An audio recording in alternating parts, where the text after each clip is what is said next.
before we ask any other questions, Paul, we got to get this off the meter rack right here. Because we done had millions of times on this show talking about this boy playing his first basketball game in some jean shorts.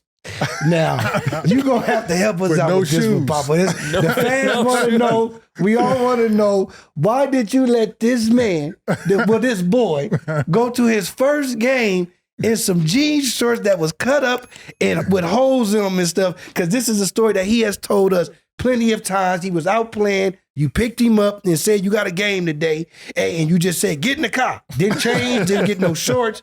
Nothing. Please explain this day to us, please. Actually, I don't remember that. I don't remember that one. Please, this is what you told us. Yeah. No, this was, so Brignac, Okay. I remember you told me leading up to it that I was going to be on this team, right? Yeah. But I didn't know when. I never practiced with the team. The season had already started. So I was the new addition. Oh, okay. And Brignac had a spot for me on the team. Yeah. Shout out Michael Brignac. Yes. And I remember, I didn't know where I was going. We went to this school. I had jean shorts on at the time. I didn't have a jersey then. They just handed me whatever they had. Okay. And I played this game. It's starting to come back now. Yeah. Okay. And it was just, I don't know, it was I was nervous. Like it was a surreal moment just being out there. Well, I mean, at that time, like was at the Spur, and like we had to leave. Mm-hmm. So, and he was outside already, doing his thing. I think he was down the street playing, and I pulled up. Mm-hmm. And Michael had called me and said, hey, bring your son in. And so when I gets there, I'm thinking, I didn't think he was going to be playing or nothing. I'm thinking, he's going to come in, kind of, meet everybody and all that. But soon we get in there, like you said, they here. But it was funny because he got in there and he did good. He did good. They were like, hey, tomorrow, bring the same outfit. But he at the age of 5 or 6 years old, he was pulling on me and said, Dad, I'm going to be like a pro basketball player. And I'm like, okay, all right. I said, but for right now, can you take out the trash? And he just, went on. But always loved basketball. Mm-hmm. Yeah. Do you have any other stories or moments of him as a child where you'd look at him and go like, okay, like my son really loves basketball? Mm-hmm. Yeah, a few times. It wasn't, when he first started playing for like the Y. And so, I would be sitting in the stands and, and it's a game going on. And I'm sitting there and I think your number was number 25 at the time. Mm-hmm. Mm-hmm. And so I'm sitting there and I think one of my friends had came to one of the games with me, little Fred. Mm-hmm. And we sitting there and I'm hearing other parents saying, wow, look at that kid over there, number 25. He just more advanced than all the other kids out there. And then and I'm sitting there, I'm hearing all this, going on. And then my buddy Fred, he hit me like, Paul, they talking about your son out there. I'm looking, I say, okay, yeah, he got some moves out there, So, they went on and won and all that, so. And I'm just looking at him. I'm like, maybe he do got something here. And then the next game, and then, once the little season was over with, everybody knew him. Mm-hmm. They didn't know like the other kids' names on the team, but they do number 25. They were like, this little kid right here, he's gonna go somewhere. So that was a few times mm-hmm. where it kind of like a bell kind of went off. Like Mm-hmm. I think he. Yeah, And then as he got older and started playing in high school and his sister played. That's right where we was going. That's perfect. Mm-hmm. Keep going. And his sister, he was kind of jealous of her because she was in the newspapers. P always tell us that she was better weekend. than he. She helped She him was. She helped him get better. Yeah, she was. Y'all don't understand like Teosha's rise. They don't understand like Teosha's rise. Like Right. Teosha was Yes. every day Yeah. in the papers. Like Yeah, literally every day. they might not even play, But she was in the but paper. she was in the papers. Yes. Like, Yeah. Yeah. And she was on the front page. And so Paul would look at it and he would like, okay. She getting all this attention. So he would go outside with his basketball, work. And then he started growing. And once he started growing, he started catching up to her. Mm-hmm. Right. So she would come in the house mad now. Mm-hmm. Are they still playing one-on-one basketball? With each other? Okay. Yeah. So they still outside, in the street, on the street playing ball and all that. Wait, so Teosha like used to whoop his butt all the time? Yeah, till he got up close to her height. To her height. Yeah. And then he started beating her. And then he was on her after that. What was his first reaction when he got that first win? Oh, man. From her? What was that first? I know he came in the house She running. couldn't talk no more. She couldn't say, shut up, go sit down, none of that. He like, okay. And then he had grabbed the basketball and he'd look at her like, huh? You want to go out? And if she wasn't busy or, she would go out there and they would, they would be going at it back and forth. But then, like it had other kids on the block that was older. And I think that's where Paul really put in like a lot of work because he was starting to get tall, but he didn't really have it like that. And then the older kids, of course, they was putting it on him. They were like, oh, this kid is my height. You ought to be close to my age. So they would put it on him. And after the bell went off, he was weighing them out. They were like, no, I don't want to play no more. You know what I'm saying?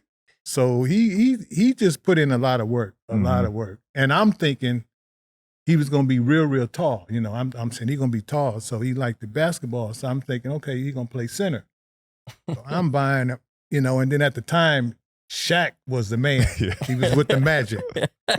And I'm buying all kind of Magic, number 44. I think number was 44 or something like that. 34. He was 32. He was 32 in Magic. Okay. Yeah. I'm buying everything Magic, And so Paul's looking at me. He's like, Dad, I know you like Shaq and all that, but he said, I am not going to play no center. I'm like, and I'm trying to tell him, I said, look, son, I go, I see you going to be kind of tall, so you might want to try to play center, stick on that, And he was like, no. Every day he was out there dribbling the ball. He was dribbling, walking to school, dribbling, walking back home from school. Yeah. So he just got in his dribbling handles and all that. And it's funny because when he was playing high school, he was getting more rebounds as far as in the center. The center look at him like, go get it, Paul. You know what I mean? How tall was your center back then? Paul was taller than him. My senior year, he was short. Chris was probably like 6'3" at the time, and I was probably 6'7", 6'8". Yeah. And I was like the point guard pretty much. What? So yeah, it was I was pretty much point center. Like Chris was our center. Chris Shaw, shout out Chris Shaw. Yeah. Chris Shaw, he was our center. He was like 6'3", but he was bouncy. Yeah. For 6'3", he played like he was 6'10". Yeah, like he could get off the ground quick. Yeah, he was was bouncy. But yeah, I was kind of do a little bit of everything. How old were you when you knew you didn't want to be a center? Like, how young were you? Oh, as he said, I was. Yeah, even when he was playing for like the Y, he didn't play center. That moment. But he was just taller because than you all didn't that want But you had something against being a center or well, something? that's wise behind your ears because that, most of the time when the kids are tall, it's like, no, you're going to sit down here. For you didn't just not want to play center for no. I don't think at the time you were like, no, I want to be able to dribble good. And like you just knew that wasn't for you. That wasn't for me. Like, I think the reason I fell in love with basketball was because I watched Kobe. Like, I was watching Tracy McGrady. And that was that's who I wanted to play like. You know what I mean? I didn't look at Shaq. I didn't look at KG. I didn't look at Tim Duncan. Like, I didn't look at these guys as like, oh, like they're posting up or they're dunking on people like from the block. Like, I didn't look at them as like, oh, that's what I want to do. I was watching Kobe, how they played on the perimeter, how they dribbled. And then at that time, and one was huge. Right. And so I'm out there working on my handles. I'm trying to do tricks at the park. I'm doing all of that. Throw it between the legs, like, so I think that's just kind of where the mindset developed. And it was kind of like, to myself, like, if I'm gonna play this game, I'm gonna play it how I want to play it. And that's kind of just how it all developed, as like, how's this tall dude got handles? Like how, because I was, at that age, it's kind of like an oxymoron. Like, you don't see the tallest kid playing point guard, you know what I mean, in the neighborhood. But I was our best ball handler, and I was head and shoulders above the next kid. And so it's just kind of how it developed. We want to take a brief break from the episode to let you know that PrizePicks is the best place to get real money sports action. With over 5 million members across the country, it is the most fun and exciting way to get in on the action while you watch your favorite sports and players. Jackie, you know why I like PrizePicks so much? Why? Because, I usually am dabbling in the sports, but every once in a while, I like to switch it up and place some entries on the video games. I was going to say the same It's fun. thing. And then our boy just signed a new contract, CD. So I'm going over every week on CD. Think he deserved it. I'm going every game. You did the right thing, Gary. Yeah, same thing with me, man. I just love PrizePicks because they give you so many dibbles and dabbles. You can do everything. I mean, if you want to do it, like you said, a video game, some tennis, some cricket, you can go ahead and do it. But like you said, man, I definitely will be doing a lot of over this year with my boy CD Lamb. I don't care. That's just what it is. You just pick more or less on at least 2 players for a shot to win up to 100 times your cash. Run your game all season long on PrizePicks. So sign up today and get $50 instantly when you just play $5. You don't even need to win to receive the $50 bonus. It's guaranteed. Right now, one Caleb Williams passing yard gets you 1 win on PrizePicks every week in September. That's right. Only 1 yard gets you an automatic win every football weekend in September. 4 weeks for free. W's, baby. Don't miss the deal on PrizePicks because it's gone when September ends. Download the app today and use code PODCASTP to get $50 instantly after you play your first $5 lineup. So you can start football season by downloading the app today and using the code PODCASTP to get $50 instantly after you play your first $5 lineup. PrizePicks, run your game.